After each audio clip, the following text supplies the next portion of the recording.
Salam sejahtera dan salam sehat untuk kita semua. Yang saya hormati Bapak Pejabat Kepala Desa Adobala, yang saya hormati Bapak Ketua BPD Desa Adobala, yang saya hormati Ibu Fasilitator pendamping kegiatan peningkatan jalan usaha kami di Desa Adobala, yang saya hormati Bapak Kepala BPD Gubernur, dan yang saya banggakan Ketua dan pengurus kelompok tani Santo Paulus bersama seluruh anggota kelompok, dan yang terakhir seluruh masyarakat Desa Adobala yang sempat hadir pada kesempatan sosialisasi pada siang hari ini. Singkatnya, seluruh peserta sosialisasi yang saya muliakan, sebelum saya memaparkan atau membawakan materi tentang mekanisme pelaksanaan pembangunan atau peningkatan jalan usaha kami di Desa Adobala. Untuk kegiatan kita di Desa Adobala ini, kemarin saya ketika SID, survei identifikasi dan desain, saya bersama briefing saya sendiri yang turun di sini. Kami diarahkan ke lokasi jur. Di sana untuk lokasinya sudah dibuka. Memang sudah banyak yang tergerus, tetapi diharapkan dengan kegiatan peningkatan ini kembali normal lagi seperti awal ketika kita buka. Awal kan sebelum hujan pasti kendaraan keluar masuk secara baik, tapi sekarang setelah 2-3 tahun dia berjalan sudah tergerus, sebagian jalannya sudah tergerus dan kendaraan sudah tidak bisa masuk lagi. Itu lokasinya, soal lokasi. Dan karena lokasi itu secara lokasi, penentuan lokasinya kami nyatakan layak untuk dilaksanakan kegiatan pembangunan. Selain itu juga ada identifikasi calon petani atau calon kelompok tani penerima. Calon kelompok tani penerima dia minimal terdaftar di Simlu. Dia terdaftar di Simlu dan kepengurusannya aktif. Ketika melakukan identifikasi terhadap kelompok, itu kami buka di Simlu dan ternyata kelompok tani Santo Paulus ini sudah terdaftar di Simlu. Cuman ketika terdaftar di Simlu mungkin ada kekeliruan di dalam penginputannya, sehingga terbaca di pusat itu nama kelompok taninya Santo Paulus. Maka untuk kegiatan ini, sebelum ada pembaharuan, kita pakai nama kelompok tani Santo Paulus dulu, khusus untuk kegiatan jor ini. Nanti besok-besok setelah Pak Kepala BPD melakukan perubahan, maka mungkin kelompok tani bisa kembali dengan nama Santo Paulus. Jadi ketika kami cek di Simlu, kelompoknya terdaftar dan kelompoknya kepengurusannya masih berjalan baik, maka kelompok tani pun kami nyatakan layak sebagai kelompok tani penerima manfaat dan sebagai kelompok tani pelaksana dalam kegiatan pembangunan jalan usaha tani. Berikut maksud dan tujuan untuk sosialisasi hari ini. Tujuan kami tim turun untuk melakukan sosialisasi hari ini untuk memberikan semua jenis segala gambaran tentang informasi atau mekanisme pelaksanaan pembangunan jalan usaha tani, mulai dari kegiatan perencanaan, pelaksanaan pembangunan fisik, pertanggungjawaban keuangan, dan pelaporan perkembangan fisik. Kenapa ini harus disampaikan sebelum kita laksanakan kegiatan? Supaya ketika dalam pelaksanaan kegiatan itu tidak ada lagi yang protes sana, protes ini. Tidak ada lagi yang ngomel sana ngomel sini, bantah ini bantah itu, karena kita semua minimal semua aturan atau mekanismenya kita semua sudah sama-sama tahu, sudah sama-sama dengarkan pada kesempatan sosialisasi. Jadi tidak ada lagi yang tanya ini tanya itu atau omong soal kelompoknya begini-begini, kenapa pengelolaan keuangannya seperti ini, itu kita tidak bahas lagi ketika pelaksanaan. Kita konsen saja dalam pelaksanaannya, pembangunannya.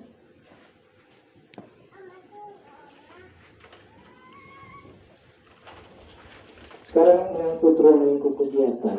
Pertama, nama kegiatan. Kita di sini kegiatannya peningkatan jalan usaha tani. Nah, ada lagi yang pembukaan jalan usaha tani. Jadi sebelum kita ini saya jelaskan dulu soal jalan tani. Karena kita sudah langsung masuk ke jalan usaha tani. Jalan pertanian itu dia ada dua jenis. Yang satu adalah jalan usaha tani, dan jalan produksi. Kalau jalan usaha tani, dia jalurnya menghubungkan atau menuju ke sentra-sentra produksi pertanian, tanaman pangan, dan hortikultura. Jadi padi jagung dengan sayur dan buah-buahan. Nah, itu kita sebut sebagai jalan usaha tani. Dan yang satunya adalah jalan produksi, itu jalurnya menuju ke akses atau sentra-sentra produksi perkebunan dan peternakan. Dan kemarin ketika kami turun, jalan kita lebih banyak menuju ke hamparan tanaman pangan. Maka kelompok jalan kita adalah jalan usaha tani.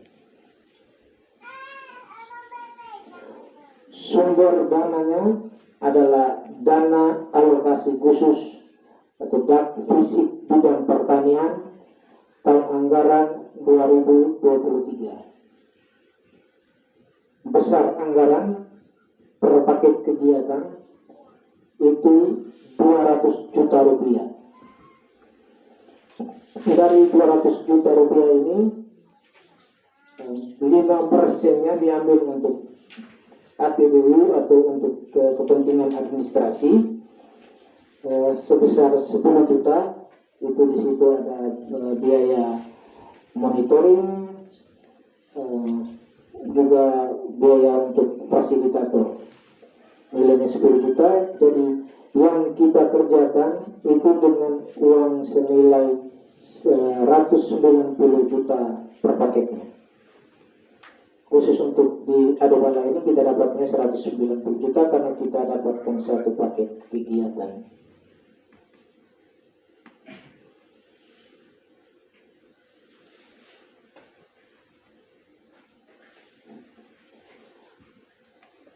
Ada beberapa tahapan yang kita lalui sampai pada Jumat hari ini kita jatuh ke sini dan sampai akhir kita kerjakan. Ada beberapa tahapan yang harus kita lalui. Yang pertama adalah tahapan persiapan. Tahapan persiapan seperti yang Bapak penjabat jelaskan tadi. Ini jalan usaha tani ini dimulai dari usulan Dinas Pertanian. Di tahun anggaran 2023, Dinas Pertanian mengajukan usulan berdasarkan proposal atau permintaan dari desa-desa yang sudah ada di Dinas Pertanian. Jadi mungkin sebelumnya sudah ada proposal yang masuk di sana, Bapak penjabat, sehingga ketika menunda terbuka, kami kemudian melihat kembali proposal dari desa-desa dan kami usulkan ke Kementerian Pertanian melalui aplikasi yang disediakan sekarang SIBIMA. Kemudian setelah itu terjawab, maka kemarin kami juga sudah lakukan identifikasi dan CPCL, penentuan calon petani dan calon lokasi. Kalau tidak salah di sini 2 kali. Tahun lalu kami turun lakukan CPCL awal dan tahun ini juga itu saya sendiri yang turun di sini bersama Ibu Fir melakukan CPCL ulang lagi, memastikan ketika kegiatan ini dipastikan jadi, kami pastikan lagi calon lokasi dan calon petaninya. Nah, diharapkan calon lokasi atau calon petani tidak bermasalah. Dan semuanya sudah dinyatakan layak seperti penjelasan awal tadi. Setelah kami nyatakan layak, maka itu dikukuhkan dengan surat keputusan Kepala Dinas Pertanian dan Ketahanan Pangan Kabupaten Flores Timur menyangkut calon petani dan calon lokasinya.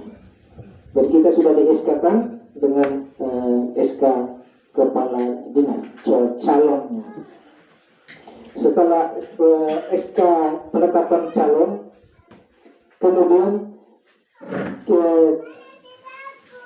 dikukuhkan atau dikuatkan lagi dengan surat keputusan Bupati Flores Timur.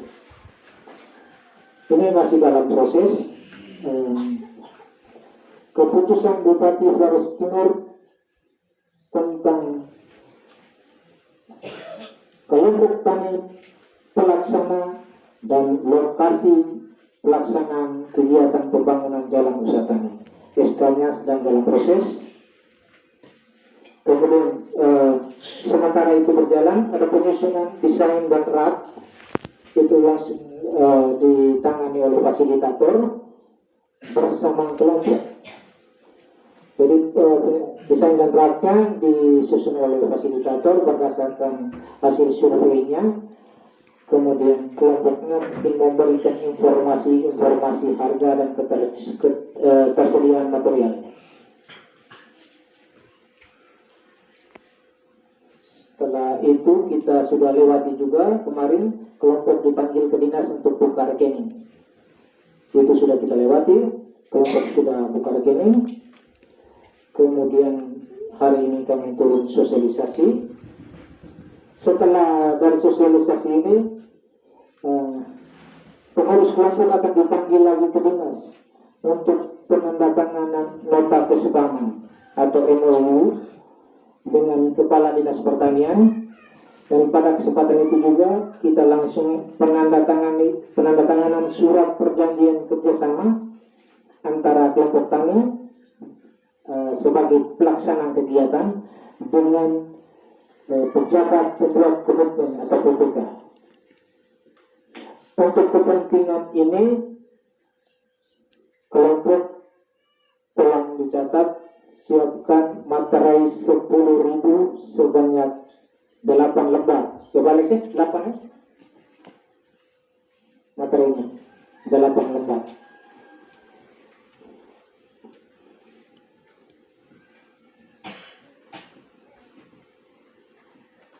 Terus yang terakhir setelah itu ada penyusunan rencana usulan kegiatan kelompok atau RUKK. Itu disusun oleh kelompok, tapi nanti didampingi oleh Ibu fasilitator. Karena penyusunan RUKK di sini nanti di dalam rencana pencairan anggaran, jumlah anggaran sekian yang kita terima itu kira-kira berapa yang kita beli semen dulu, berapa yang kita beli pasir, berapa yang kita beli batunya.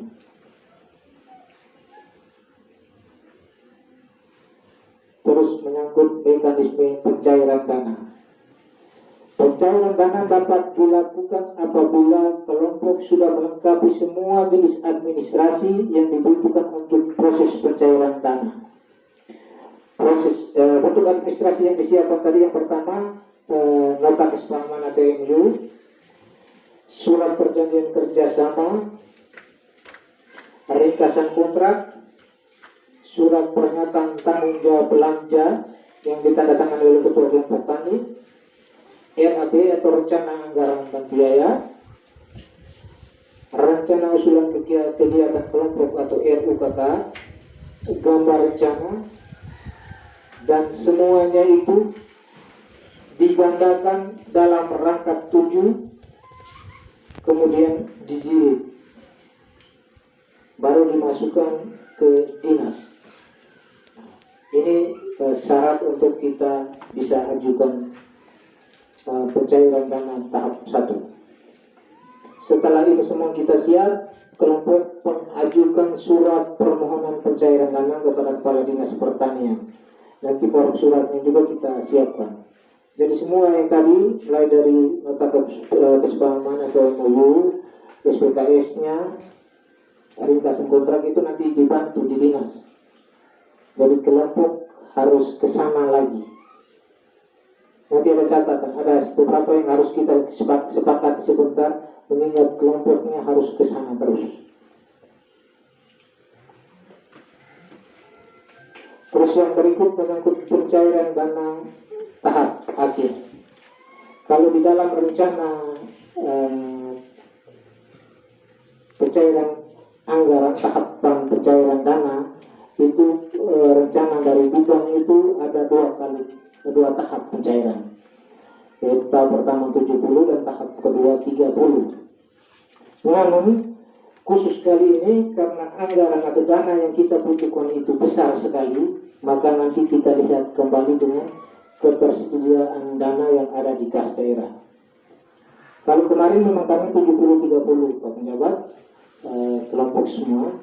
Untuk DAK yang tahun kemarin itu mekanisme pencairan dananya dua tahap, 70-30, tetapi itu karena jumlah anggaran kita di DAK itu dia hanya sekitar 2,8 miliar.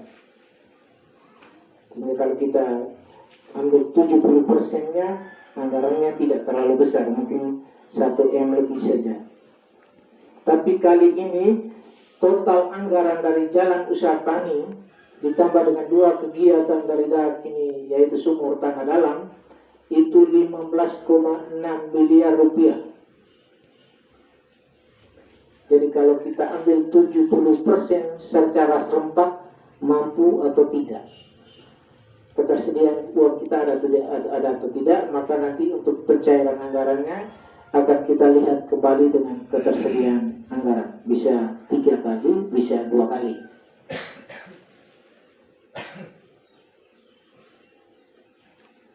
Pelaksanaan pekerjaan konstruksi. Oh ya, pencairan dana tahap terakhir, saya tidak berani sebut tahap 2 karena kita belum pastikan dia 2 tahap atau 3 tahap. Jadi untuk pencairan dana tahap akhir itu syaratnya cuma 1. Jadi ada 3 syarat. Yang pertama, pemanfaatan keuangan telah mencapai 75%. Itu syarat pertama. Terus syarat kedua, visi kegiatan mencapai 70%. Ini syaratnya cukup berat. Tapi kalau kita lihat dari syaratnya, pencairan anggaran ini kan kita minta awal itu sekitar 70%. Kalau 2 tahap pertama atau 1 tahap pertama itu maksimalnya 70%. Kemudian ketika pencairan tahap 2 kita dituntut untuk fisik 70%, artinya bahwa sebenarnya setelah kita belanjakan uangnya sampai habis, baru kita boleh mengajukan untuk pencairan tahap kedua atau tahap terakhir. Terus yang syarat ketiga, pertanggungjawaban dana tahap akhir sudah masuk ke bidang atau ke dinas. Jadi setelah kita ambil uangnya, kita belanjakan, kita kerja, tetapi jangan lupa administrasinya. Kita pertanggungjawabkan dulu uang yang sudah kita pakai itu, baru kita boleh mengajukan. Dan ini harus jadi catatan. Ini catatan penting di sini. Kendala pengajuan pencairan tahap berikutnya itu dia masalahnya di sini Pak Penjabat. Masalahnya di SPJ. Ini pengalaman. Untuk segala jenis kegiatan yang pernah kami tangani itu masalahnya di sini. Pertama masalah di SPJ, dan masalah yang kedua itu masalah di fisik, capaian progres fisiknya. Jadi biasanya desa-desa yang terima program itu orang matinya banyak, sehingga dijadikan alasan itu bahwa mereka orang mati banyak, sehingga kerjanya kadang tertunda. Awal-awal memang semangat, di akhir-akhir itu alasannya itu orang matinya banyak. Karena setiap kali kami turun tanya kenapa tidak maju, kami orang mati lebar. Minggu depan lagi kami turun, belum kerja juga, orang mati juga. Jadi desa yang banyak kegiatan, ketika terima kegiatan orang matinya banyak sekali. Saya pikir kemarin saya sempat berkelakar, Bapak mungkin sebelum kita tetapkan desanya, kita lihat dulu data di kesehatan. Biasanya orang mati terlalu banyak, mungkin kita jangan taruh dulu program di situ. Jadi tolong jangan dijadikan alasan, karena ini nanti standar kegiatan yang Bapak mereka kerjakan kali ini menjadi dasar penilaian kami untuk program-program berikutnya.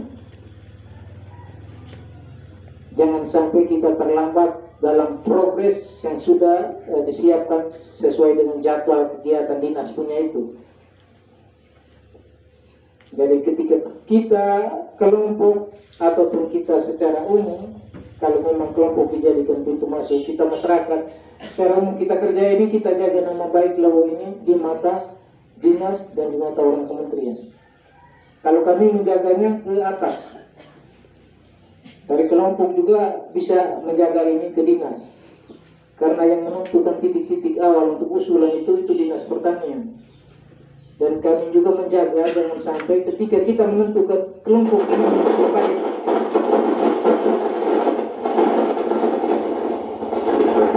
ini layak atau tidak layak, itu tetap bertanggung jawab sampai dengan akhir kegiatan.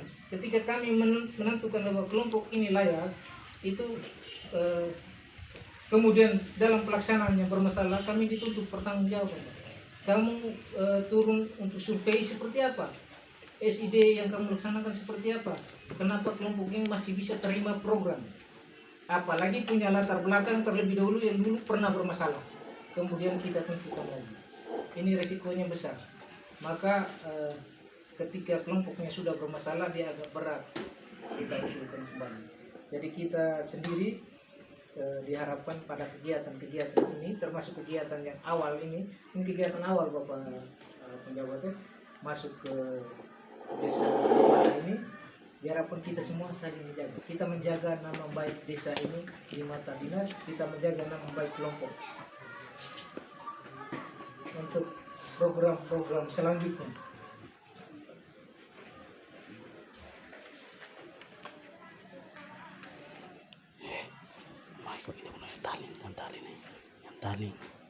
Yang berikut lagi menyangkut pekerjaan konstruksi. Pelaksanaan pekerjaan konstruksi jalan usaha tani harus mengacu kepada desain sederhana yang sudah disusun. Desain dengan RAB yang sudah disusun. Itu buku suci kita adalah RAB. Jadi apapun pekerjaan kita arahkan kepada RAB. Tetapi di dalam pelaksanaan tidak tertutup kemungkinan untuk terjadi pengambilan kebijakan-kebijakan di dalam situ. Jadi yang perlu kita ingat baik adalah kita selalu berbuat sesuai dengan yang tercatat, dan jangan lupa selalu mencatat apa yang kita buat. Mencatat apa yang kita buat itu menyangkut kebijakan. Mungkin di dalam pelaksanaan ada kerja habis, kita istirahat, anggota bilang, Pak Ketua, rokok satu dulu kah? Atau ibu-ibu bilang beli dengan gula-gula untuk kami. Nanti ini dicatat semua pengeluaran, karena nanti kita akan pertanggungjawabkan itu kepada anggota kelompok. Ingat baik-baik bahwa pengelolaan keuangan di dalam kelompok ini kita terbuka. Kita terbuka dan kita jaga. Karena jangan sampai, ini nilainya tidak seberapa.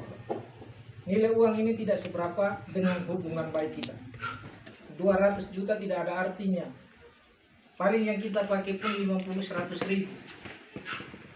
Tetapi apapun jenis kegiatan itu, kegiatan pembangunan tidak boleh merusak tatanan sosial yang sudah ada di dalam desa ini.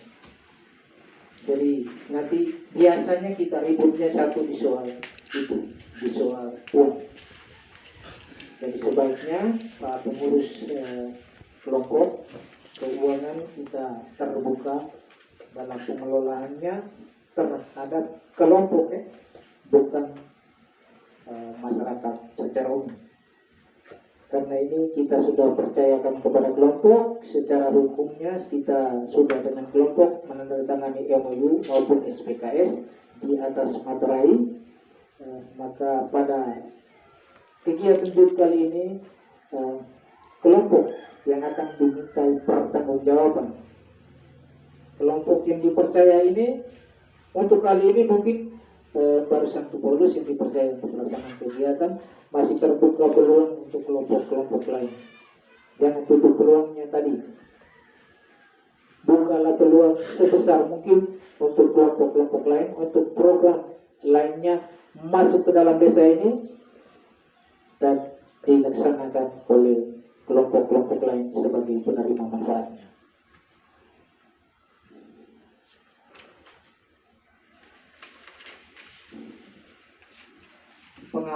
Pengawasan dalam kegiatan pembangunan ini kita nanti sebentar ada bentuk tim pengawas juga, sehingga secara kedalamnya akan diawasi oleh tim pengawas dan nanti juga dari pihak dinas pertanian ada tim teknisnya di sana yang akan melakukan pengawasan rutin, akan selalu monitoring kegiatan pelaksanaannya.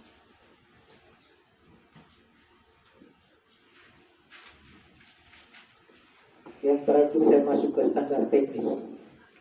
Standar teknis pembangunan jalan usaha tani. Di sini ada dua jenis kegiatan sebenarnya, ada pembukaan jalan usaha tani, pembukaan jalan produksi, itu masuk dalam jenis kegiatan pembukaan jalan usaha dan jalan pertanian. Dan yang kedua menyangkut peningkatan jalan pertanian. Dan kita di sini jalan usaha tani, maka kita omongannya sebatas kegiatan peningkatan jalan usaha tani. Standar teknis untuk kegiatan peningkatan jalan usaha tani ada tiga jenis pekerjaan yang boleh kita laksanakan di sini atau yang diarahkan oleh Duktis. Yang pertama, pekerjaan rabat beton.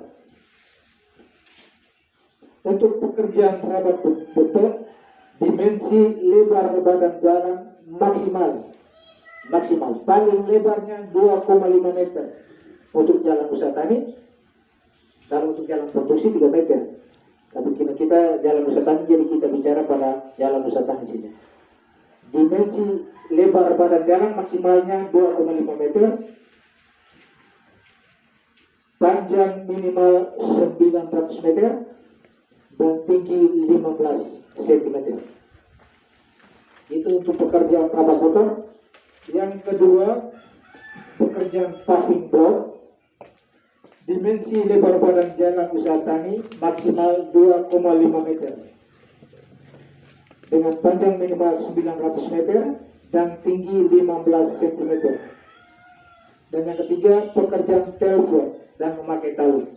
Kalau telfort itu kita susun batu itu itu namanya telfort.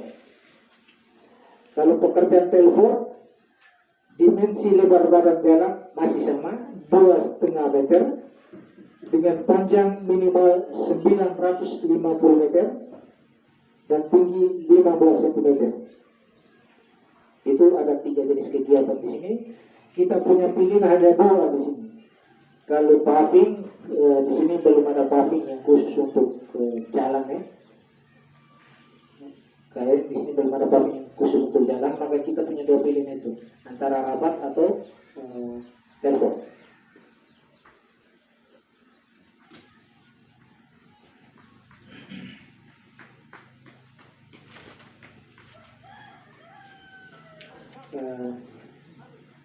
Terus yang terakhir menyangkut material. material karena kita di sini peningkatan material yang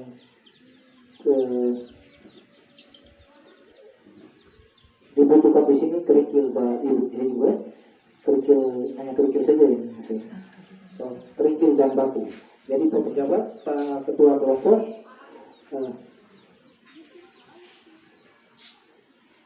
kalau kerikilnya di sini diarahkan kerikil 4, harus kerikil 35.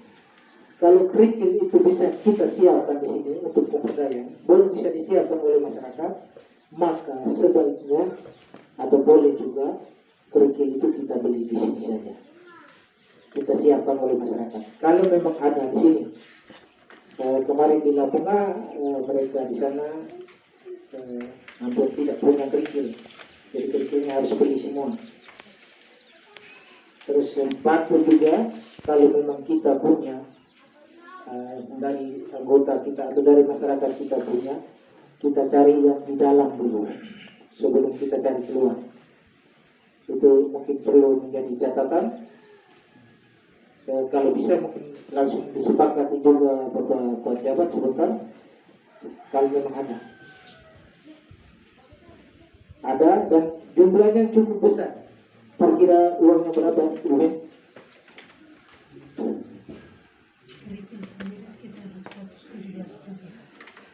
Angka uang. Kerikil sendiri angka uangnya 60 juta. Kalau mampu kita siap, ada memang beberapa desa yang punya itu mereka siapkan sendiri kerikilnya. Kerikil ini di sini diarahkan kerikil belah, tetapi bisa juga diinginkan kerikil yang bersudut. Kalau kita punya, jangan yang licin-licin itu tidak boleh, karena nanti dia dicampuran nanti tidak pekat. Kalau soal lebih teknis lagi nanti oleh Ibu Pin, tapi kalau saya mungkin ini dulu, nanti kita sepakati itu dulu. Apa kita mampu siapkan material seperti kerikil ini, uang 60 juta, kita pikir lebih juga kalau memang kita punya di sini, terus kita harus kasih uang itu keluar. Batunya berapa ribu? Batunya sedikit saja 1 juta lebih. Tetapi kalau seandainya kerikil bisa kita siapkan, kalau kita punya terus ditambahkan dengan hoax, mungkin hampir mendekati 100 juta uang yang beredar di dalam nanti. Uang dari 200 juta itu ya sekitar 90-an atau 80-an juta ya ada dan dapat beredar di dalam desa Dobala ini. Maka itu cukup besar juga. Dan nanti dampaknya terhadap ekonomi kita juga nanti cukup besar. Karena kalau kita punya uang, semua pihak pasti merasakan dampaknya. Walaupun yang tidak kerja, tapi kalau punya kios punya dampak. Punya mungkin yang nelayan ketika pulang, mungkin orang punya uang baru beli itu.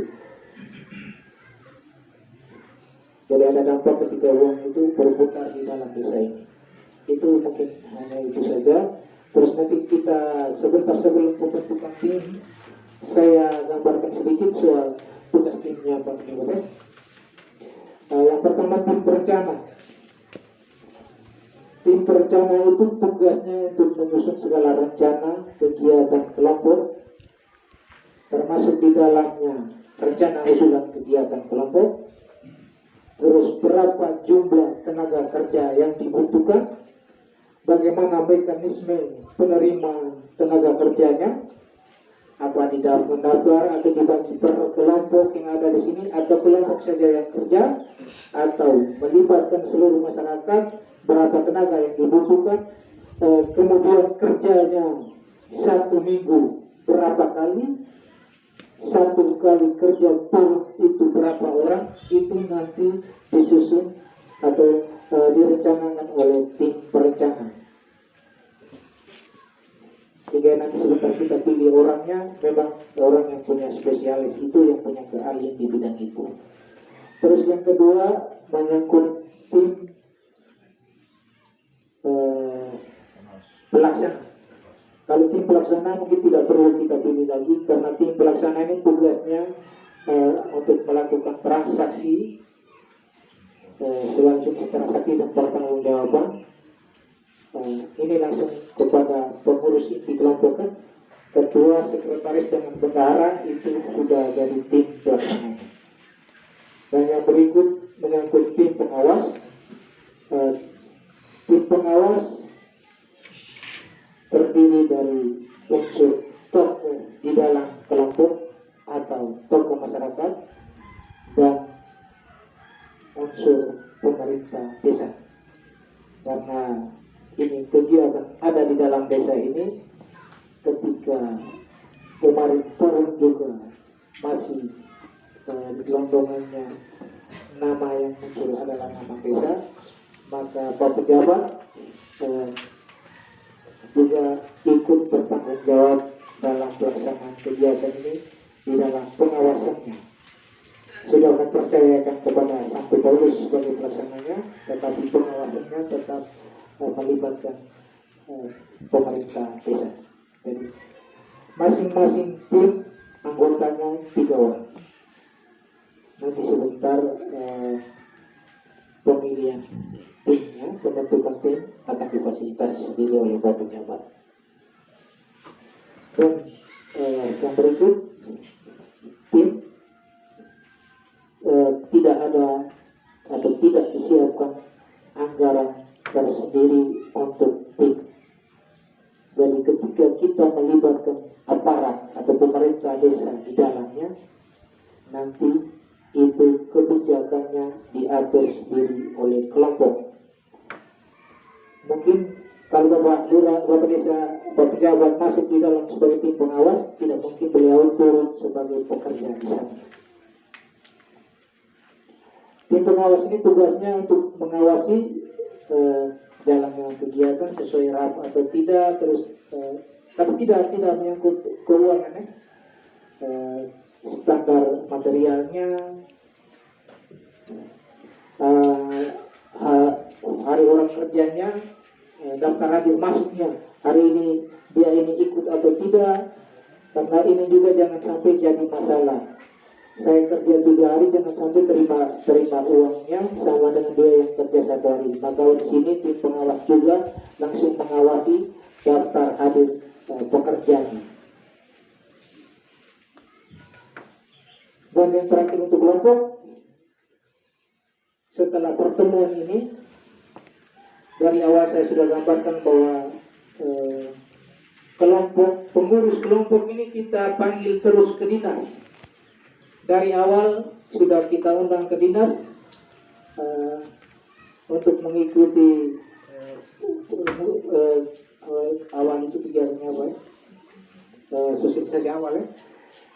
Terus pembukaan rekening, kemarin buka rekening juga dengan uang kelompok, apa itu uang pribadi atau memang kas kelompok, itu kami juga tidak tahu.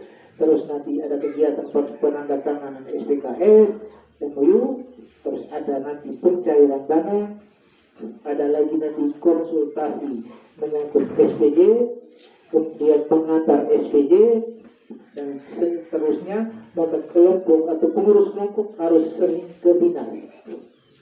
Jadi ini nanti dibicarakan bersama, kira-kira seperti apa anggaran untuk mereka, karena di dalam RAP-nya tidak diizinkan anggaran tersendiri untuk pengurus kelompok pergi dan pulang itu. Nanti dibicarakan di dalam kelompok, dan sebaiknya kebijakan ini kita umum dulu. 1 kali gelaran tugas 1 orang kira-kira butuh biaya berapa, itu kita umum bersama dulu. Supaya nanti di dalam pertanggungjawaban kita catat apa yang kita buat tadi, tentang pertanggungjawaban ke bawah, itu semua kita catat secara baik dengan angka uang yang sudah kita pastikan bersama. Baik, dari saya mungkin hanya itu saja dulu. Sebentar kalau ada yang di diskusi nanti, ada yang masih mengganjal, ada yang masih kurang jelas, boleh kita bahas bersama-sama. Terima kasih sekali lagi, saya kembalikan. Selamat pagi.